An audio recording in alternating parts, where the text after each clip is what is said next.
नमस्कार दोस्तों, स्वागत है आपका हमारे इस प्रत्यक्ष यूट्यूब मंच पे। दोस्तों, इस लोकसभा चुनाव के नतीजे ने जिस प्रकार से बिहार में राजनीतिक सरगर्मियों को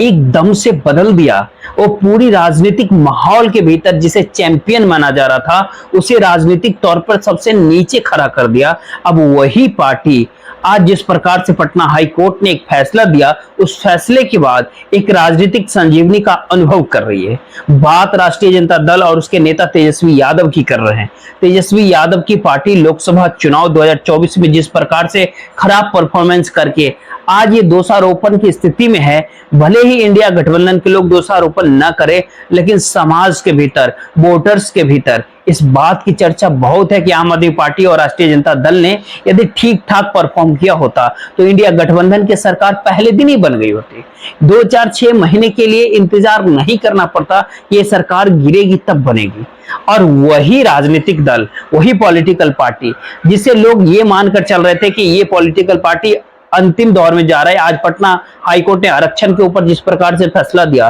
नीतीश कुमार और तेजस्वी यादव की महागठबंधन सरकार के रहते हुए जो ओबीसी, ईबीसी, एससी, एसटी आरक्षण को 49% से बढ़ाकर के 65% करने का फैसला हुआ था, यानी 16% का इजाफा आरक्षण में नीतीश कुमार ने जो जाति जनगणना के बाद किया था, उस फैसले के ऊपर जिस प्रकार से रोक लगाई है पटना हाईकोर्ट ने, उसे रद्द कर दिया है। अब उसके बाद राष्ट्रीय जनता दल को विधानसभा चुनाव के पहले एक मजबूत जमीन मिल गई। सबको ये बात पता है कि आरक्षण की राजनीति उत्तर प्रदेश और बिहार में किस प्रकार से काम करती है। उत्तर प्रदेश का चुनावी नतीजा आप बखूबी दे सकते हैं कि आरक्षण, संविधान, जाति जनगणना, बेरोजगारी, मुफलिसी, सारे मुद्दे जब एक साथ जुड़ गए तो किस प्रकार से भारतीय जनता पार्टी का चुनावी हिंदुत्व उत्तर प्रदेश में बिखर गया। उससे पहले 2015 के बिहार विधानसभा चुनाव को देखें तो उसमें भी चीज साफ हो गई थी कि बिहार में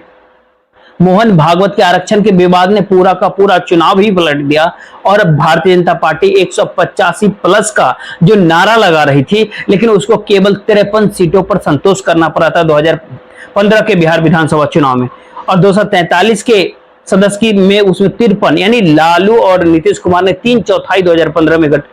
सीट हासिल किया था। आज तेजस्वी यादव, जिसको केवल एमवाई समीकरण का पार्टी मान लिया गया, उस पार्टी के पास एक बार फिर समाज के सभी दबे कुचले लोगों के बीच सभी वोटर्स, चाहे वो पिछड़ा हो, अति पिछड़ा हो, दलित हो, महादलित हो या फिर ट्राइबल्स वोटर हो, जो बहुत कम है बिहार के भीतर, करीब 1% के आसपास, वो सारे वोटर्स, इन सब के बीच तेजस्वी यादव को अपनी राजनीति करने के लिए इतनी मजबूत जमीन मिल गई है, जिस मजबूत जमीन के आश्रय अब राष्ट्रीय जनता दल इस विधानसभा के बचे हुए कार्यकाल के भीतर, जब तक चुनाव नहीं होते तब तक के कार्यकाल के भीतर बिहार के भीतर अपनी राजनीतिक संभावनाओं को तलाश सकते हैं। राष्ट्रीय जनता दल में गिरावट कब आई? राष्ट्रीय जनता दल में गिरावट तब आई जब वो जनता दल से टूट करके राजद बना, और राजद बनने के बाद उसके ऊपर पिछड़ों और वंचितों की पार्टी की जगह एक खास समुदाय की पार्टी होने का लेवल लग गया था, और वो था एमवाई समीकरण। और वो 2005 आदि आज तक बहुत ज्यादा सत्ता और सियासत में आकर सिकुड़ गए। लेकिन जब आप पढ़ाई, कमाई और दवाई के नारे के साथ तेजस्वी यादव सामने आए, और उस नारे के साथ साथ चिराग मॉडल से उन्हें बहुत बड़ा अघोषित सहयोग मिल गया, जिस चिराग मॉडल के सहारे पूरी राजनीति, एक अलग किस्म की राजनीति बिहार में होती हुई दिखी। और उस राजनीति के आसपास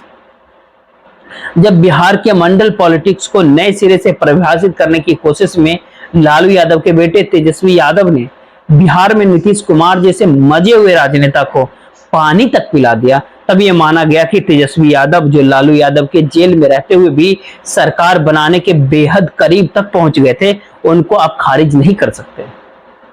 लेकिन लोकसभा चुनाव का नतीजा जिस प्रकार से आया, उसके बाद तो राजनीतिक विश्लेषक उसको खारिज करने लगे थे। लेकिन राजनीति जो अक्सर मुद्दों के सहारे होती है, व्यक्ति के सहारे कभी कभार ही होती है, और व्यक्ति के सहारे जब राजनीति कमजोर पड़ने लगी, तो मुद्दों के सहारे जब राजनीति आगे बढ़ती है, तो उस मुद्दों के बीच न्यायालय का फैसला अगर विपक्ष पक्ष को इतना बड़ा मुद्दा मिल जाए, तो राजद के लोग भी ऐसा नहीं सोचेंगे। लोकसभा चुनाव खत्म हुआ, और लोकसभा चुनाव खत्म होने के बाद मुहमांगा मुद्दा हाईकोर्ट के फैसले से राजद के पक्ष में आ गया। लेकिन सवाल यह कि राजद के लालटेन इन मुद्दों के आश्रय क्या तेजस्वी यादव जला पाएंगे?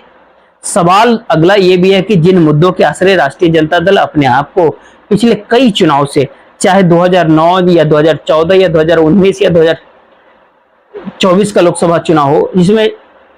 जिसमें लगातार 4 चुनाव में राजद ने जो चुनाव में दर्ज किया है जो स्कोर, और चाहे विधानसभा के चुनाव 2010, 2015 और 2020,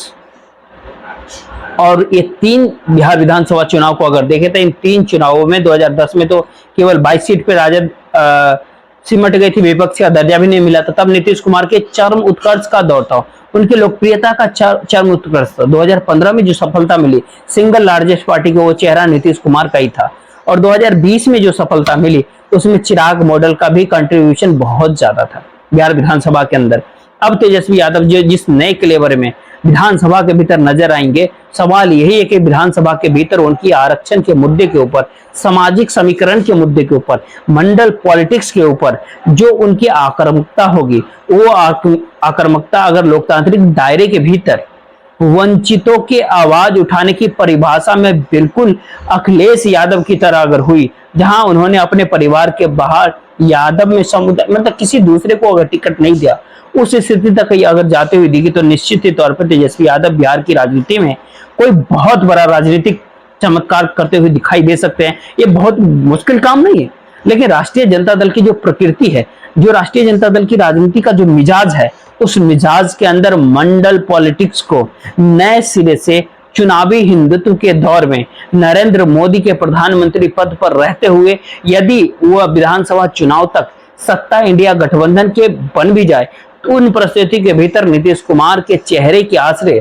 चाहे एनडीए गठबंधन हो या फिर इंडिया गठबंधन हो, क्या वो मंडल पार्ट 3 खेलने की स्थिति में बिहार में होगा? हाई कोर्ट ने बढ़े हुए आरक्षण को कम किया है। मुद्दा इसके साथ यह है कि जो वैकेंसी होगी, जो पिछली बार वैकेंसी भरी गई, क्या इस फॉर्मूले से वो भरी गई? उससे भी बड़ा मुद्दा कि नीतीश कुमार ये कहते हैं कि 1 साल के भीतर 10 लाख वैकेंसी भरी जाए, 10 से 12 लाख वैकेंसी भरी जाएगी। तो क्या अब हाई कोर्ट ने जो रद्द किया है, तो क्या वो वैकेंसी को तब तक रोक करके रखेंगे जब तक सुप्रीम कोर्ट के अंदर से स्टे नहीं लग जाता? और स्टे नहीं मिलता तब पुराने आरक्षण के फॉर्मूले से ही बिहार में बहाली होगी। जब पुराने आरक्षण के फॉर्मूले से बिहार में बहाली होगी, तो उन परिस्थिति के भीतर मुद्दा और बड़ा और विकराल होकर के तेजस्वी यादव के पक्ष में जाता हुआ दिख सकता है। लालू यादव के बाद राष्ट्रीय जनता दल को राजनीति करने के लिए मुद्दों की कमी नहीं है। मुद्दों के आश्रय जब बिहार की राजनीति सिमट रही है, तो वहां पे जाति जनगणना के जिस मुद्दे को कमजोर मान लिया गया था, उसी मुद्दे ने नीतीश कुमार को एक बार फिर से बिहार में सिंगल लार्जेस्ट पार्टी के स्थिति में लाकर खड़ा किया है। तो जेडीयू सिंगल लार्जेस्ट पार्टी के तौर पर देखा जा सकता है। क्या मौका तेजस्वी यादव का है, जिनकी पार्टी पूरे बिहार में बमुश्किल 35 सीटों पर ही लीड कर पाई है? लोकसभा चुनाव के अंदर अगर देखा जाए तो बिहार विधानसभा की करीब 13-14% सीटों पर ही जो पार्टी लीड कर पाई, उस पार्टी के पास इतना बड़ा मुद्दा हाथ लग गया हाईकोर्ट के फैसले से कि आप सड़क से लेकर के विधानसभा तक, बिहार विधानसभा तक धरना प्रदर्शन और आरक्षण के मुद्दे को जितना गरवाने की कोशिश राजद कर सकता है, उस दायरे में अगर मंडल पॉलिटिक्स के सहारे करने की कोशिश करे, तो एक तरफ भारतीय जनता पार्टी के चुनावी हिंदुत्व तो एक्सपोज हो गई है, आखिर बीजेपी चाहते क्या रही है। वहीं दूसरी तरफ राष्ट्रीय जनता दल की तरफ से एक लेबल हटेगा कि एक केवल समुदाय, एक दो समुदाय की पार्टी है। इसी बीच नीतीश कुमार को भी अपनी प्राथमिकता तय करना होगा कि वो जाए तो जाए कहां, और यही परिस्थिति तेजस्वी यादव के लिए मुफीन बनती है, जहां से उनकी राजनीतिक संभावनाओं को एक पर लगने की गुंजाइश बिहार में लगता है। देखते रहिए राजद मौके का फायदा कितना उठाता है, और राजनीति जो मौके का फायदा उठाने की ही हाथ आए मौके को लपक लेना ही जहां सबसे बड़ी राजनीतिक दूरदर्शिता और उपलब्धि होती है, उस उपलब्धि के लिए राष्ट्रीय जनता दल का निजाम अपने आप को किस हद तक तैयार कर पाता है बिहार के भीतर। आज के लिए देखते रहिए इतना ही। जय हिंद, जय भारत।